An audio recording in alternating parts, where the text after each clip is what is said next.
Listen closely and you will hear what climate change might sound like. $30 for a hand of bananas? Severe drought could destroy banana plants and drive food prices up. And now we can see the dead coral reef below us. Dead coral? I thought it was alive. No, it's dead. If you look at the pictures, you can see what the coral used to look like. Oh, wow. Natural wonders like coral reefs are disappearing. But listen closely again, and you can hear the solution. People disposing of garbage responsibly and not in drains and rivers. People responsibly discarding engine oil. Our climate may be changing, but so can we.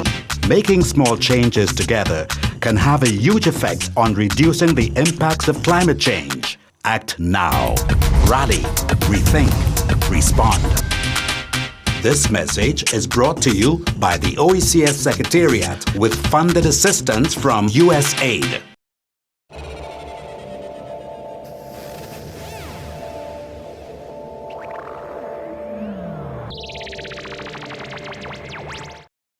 It's the day before Labor Day, Sunday, and two former members of the current administration, the Labour Party administration, Dr. Timothy Harris, and former Deputy Prime Minister Sam Conda decided to come a day before to pay their respects to the stalwarts of the Labour movement, something they would have normally done with the Labour Party, and which they did last year with the Labour Party. And so we're going to be following them as they go through Springfield Cemetery at the various grave sites of the former fallen leaders of the Labour movement in St. Kitts and Nevis. To give the honor and respect which our leaders really deserve. We appreciate their past service in developing the country, and we will continue those noble efforts. We are aware that at this particular moment in time, Dr. Douglas has turned the philosophies and the values of the Labour Party upside down, and therefore had succeeded in creating a major disunity within the party. Nonetheless, those of us who are genuine, who believe in what Labour stands for, we shall continue to labour in the vineyard to bring a better condition of life for all the people of St. Kitts and Nevis. Remembers Limo's work, particularly in the area of law and order, legal services, and of course as head of the country, and his efforts to bring a better deal to the sugar workers in St. Kitts and Nevis. And so we shall continue this legacy of selfless service to the people of St. Kitts and Nevis in keeping with the greatest tradition of our fallen leaders. May his soul rest in peace. Amen. Today, as part of our ongoing efforts to give respect to the fallen leaders who have taught us well how to serve the people. And I am delighted to have followed St. John Payne as the beloved representative of the people of St. Christopher Seven. And I shall continue to be of ongoing good service to them so long as God shall so give us the courage and the support at this particular juncture. I want to remember St. John Payne's work in education, in housing, in agriculture, in land distribution. And to note that those particular period of time in our development, there was an interest in serving poor people. Central Housing Authority was developed, and St. John in fact had the good fortune of working as chairman in the successor entity, the National Housing Corporation. That was about empowering people and ensure that housing was being made available to the people of St. Kitts and Nevis at affordable rates. Today we know of the contrast that the last batch of houses that were built by the Labour administration has not met the test of affordability. We know that people are being forced to pay $700 and $800 for homes, and at this particular time in our history that has become a burden. And so we intend in a new government in which we will be part to address the concerns for affordable homes, for improvement in the policies in relation to land, and in particular to ensure that local people have a first place in terms of any distribution of lands in the country. And we recall the error of judgment of the Prime Minister Douglas in passing the Vesting of Certain Lands Act. And by that bit of legislation, we now know that lands would be made available in selected places at $17.60, way above the pocket reach of many of the ordinary people. We say that that particular bit of legislation was a slap in the face of the fallen leaders of Labour, Bradshaw, Southwell, Moore, St. John Payne, of Lafarty, all of them who were concerned during their life and during their tenure of public service, that the poor man and the ordinary people were able to benefit from the resources of the country. So today we commit that those who are the genuine stalwarts of Labour, personalities like Sam and I and others, we will fight in and out of government, always on the side of the poor, and to ensure that ordinary people, they have pride of place in this, the land of their birth. So we thank God for the lives of the fallen heroes, and we thank Him for the opportunity He has provided us this afternoon to come and to remember them for their work, and to remember in particular their contribution.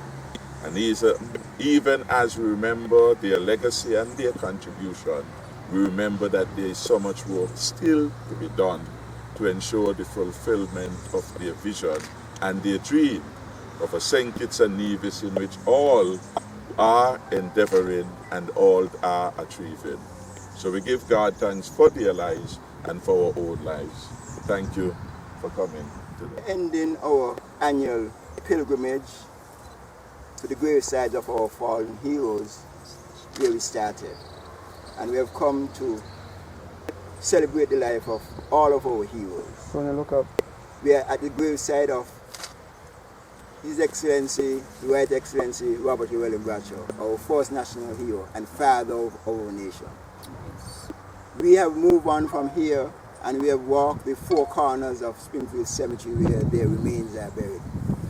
And we went to Sir Joseph Nathaniel France, the personification and embodiment of the labor movement, the man who was more responsible than anybody else for the upliftment of the ordinary folks through the organization of the St. Kitts Nevis Trades and Labor Union.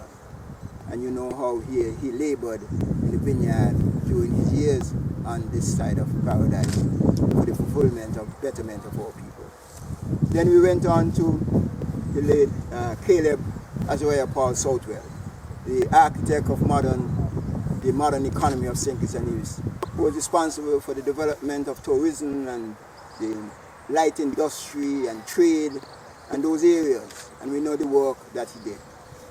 Then we move on to St. John Payne, the Honorable Lee Llewellyn Moore, who basically laid the legal framework and legal architecture to transform this country. He was responsible for the Land Acquisition Act and all the other social legislation that brought about the transformation of the lives of our people. Then we move on to St. John Payne, the man who was responsible for the diversification of the agricultural sector, who was responsible for the modern housing in St. Kitts and Nevis, and the man who also launched one of the most important schemes in our country, the Social Security Scheme. And so we also went on to the grave of the late Fidel O'Flaherty, who was the person who succeeded Comrade France as the General Secretary of the Trades and Labor Union. So we, in a sense, we have completed the cycle here at the Springfield Cemetery, where we have witnessed the celebration of our people. And so we want to, as well as we speak here, to remember other fallen heroes, people like Comrade Fitzroy Bryant, who was responsible for education and to a large extent the development of the health sector, Slater, F.T. Williams, and many others, all those who labored so hard for the lives and the development of our people. And so we have come here in these circumstances in the annual pilgrimage prior to Labor Day activities because of the conditions and circumstances that exist at present. We believe that what is happening in the labor movement and in the country is a departure from the values and the traditions and the beliefs of the labor movement. And we want to make sure that we take it back on track for the development of the people. We want to make sure that what is done in this country is done decently and in order. We want to acknowledge the principles of good governance, of transparency and accountability. We believe that these are the things that are going to build a nation. We believe that honesty and truth and justice are self-empowering. We believe that corruption and nepotism are debilitating to our people, not only to their own personal soul, but to the soul of the nation as well. And so this is what the struggle is about. And we, Minister Harris, former Minister Harris and myself, along with the other comrades, recommit and rededicate our lives and our service to the people of this country. And so we want to thank all for coming. We want to thank the press. We want to thank all who have journeyed with us today to make sure that this life of sacrifice and service continue for the betterment of our people. It's Labor Day morning. I'm in the Springfield Cemetery where the St. Kitts Nevis Labour Party and the St. Kitts Nevis Trades and Labour Union officials from both entities will be visiting the gravesites of the fallen stalwarts of the Labour movement and also of the Labour Party, starting with the first national hero of St. Kitts and Nevis, Sir Robert Llewellyn Bradshaw, then moving over to the gravesites of St. John Payne and Joseph O'Flaherty, a trade unionist, as well as Jane France and C.A. Paul Southwell. So we'll be hearing from the Prime Minister of St. Kitts and Nevis and the leader of the Labour Party, Dr. Denzil Douglas, as well as President of the St. Kitts and Nevis Trades and Labour Union, Mr. Joseph O'Flaherty, the son of the senior Joseph O'Flaherty, as well as the daughter of Jane France, Prudence France, here at this special ceremony, Labor Day, to acknowledge the stalwarts of the Labour movement. Thank you, Comrade Franks.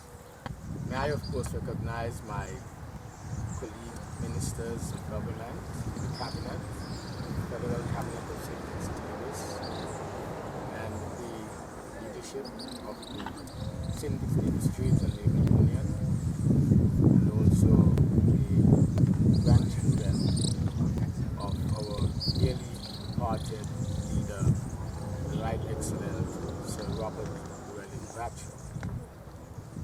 Yet again, we are here at his gravesite, paying homage and recalling his life and his contribution while he was on earth to the advancement of the people of St. Kitts and Nevis in the building of our great country. And so the question may be asked really, why do we here on Labor Day every year visit this gravesite?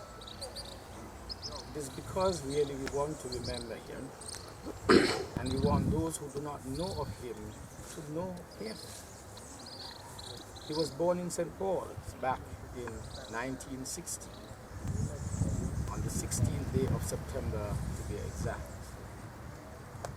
He had a relatively ordinary life because he came from very humble beginnings. His mother, Jane Frances of St. Paul's, and his father, William Bradshaw, also of St. Paul's, who migrated to the United States of America. From a very early age, he was seen to be gifted, intellectually, academically, and also with leadership qualities. That's why, as an apprentice at the St. Kitts Barsley Sugar Factory, during that very long and arduous strike in 1948, where the workers in the sugar industry, both in field and at the factory, clamored for better working conditions and better living standards in their various communities where they live. But before that, Comrade Bradshaw had shown his leadership qualities. He was one in the earlier strike who had refused to return to work after, of course, as a factory worker, he was called with others to return to the workplace after the unsettled situation with workers' conditions at that time. But really, it was in 1940, with the creation of the St. Kitts Nevis Trades and Labor Union, in February of that year to be exact, that we saw Robert Llewellyn Bradshaw taking on serious administrative and leadership responsibility of the union, he being one of the first members of the new executive of that union, created in 1940, February. He represented at that time a few executive members came from the factory. In 1944, Comrade Bradshaw became the president of the union. In 1946, he was elected for the first time to the Legislative Council and was again very much instrumental in that long struggle for workers' rights in 1948. In fact, with him ascending to the leadership of the union, the militancy of the union and the organization generally was recognized. And there, in 1952 elections, we saw for the first time persons elected totally coming from the working class and representing the working class. Bradshaw being one of the leaders. I have recalled that history, the earliest history, because it to some extent embodies the St. Kitts Nevis labor movement, which for a moment in our history had the leadership of the union being seen as the leadership of the party. And so we are here to make sure that our young people in particular remember where we have come from as a labor party, a labor movement, a labor union of today. Bradshaw went on, of course, to be not only leader in the earliest days of the struggle, but a leader of his country and union up to the very end of his life, 1978, May 1978. Today, we remember him, not only for what he has done in the advancement of this country, not only the workers of this country, but generally people's lives of this country have been positively impacted by the life and service of Robert Llewellyn Bradshaw. Not only in St. Kitts and Nevis and Anguilla, but throughout the entire Caribbean region. Because you would recall that in 1959 to 1962, he was called for greater service at the regional level of the Caribbean when he became the first finance minister of the Federation of the West Indies. Today, we are very, very pleased to be here. As we recall his life, his service, and it is with a great amount of appreciation, honor, and privilege that we are happy to have his two grandchildren here this morning.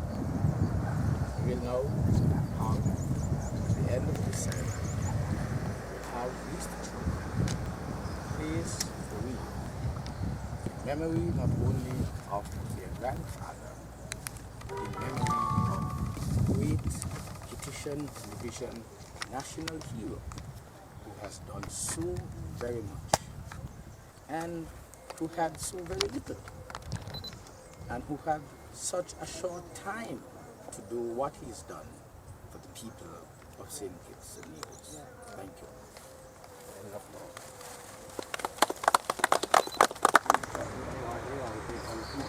Go ahead. And so we are gathered here at the graveside of the late Excellence, His Excellency Sir Lee Llewellyn Moore, one who was most worthy to receive the baton and ran his leg of the way with distinction. It has now passed on, his legacy remains. And so we are here to pay honor, respect, and homage to this great son of the soil. I will now call on the President of the St. Kitts and Nevis Trades and Labor Union to speak at this time.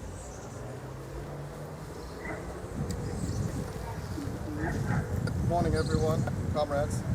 Here we are at the graveside. Sir Lee L. Moore, KCMG, QC, LLM. Sir Lee was a man who rose from very humble circumstances to being Premier of St. Kitts and Nevis. From his youth, he was destined to rise to important achievements in the land of his birth. Many believe that the tenacity of his mother, Daphne Moore, was inculcated in him. He worked hard and received a government scholarship that was to be a major impetus towards the change in his life. He was driven to achievement, a son of the soil from Godwin Gut. From early, Sir Lee showed the telling signs of his love to serve his fellow men. These were seen in his activities in the church and the teaching of mathematics to his fellow villagers, along with community-oriented activities. Making good use of a Leeward Island scholarship, Sir Lee excelled in the study of law. In the process, even from his childhood years, he had developed the gift of oratorical presentations which served him well in his career and later in his political life. But what became important for Sir Lee was the need to address discrimination against West Indians living in England.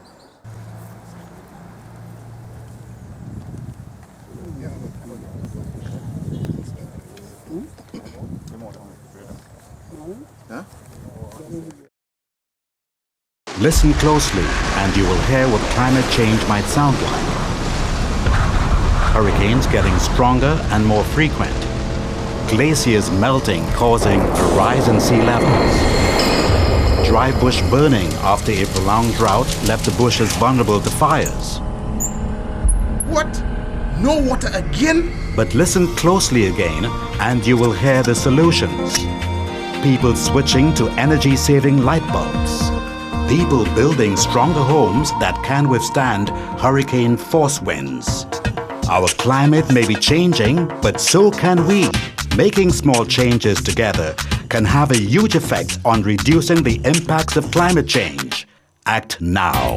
Rally. Rethink. Respond. This message is brought to you by the OECS Secretariat with funded assistance from USAID.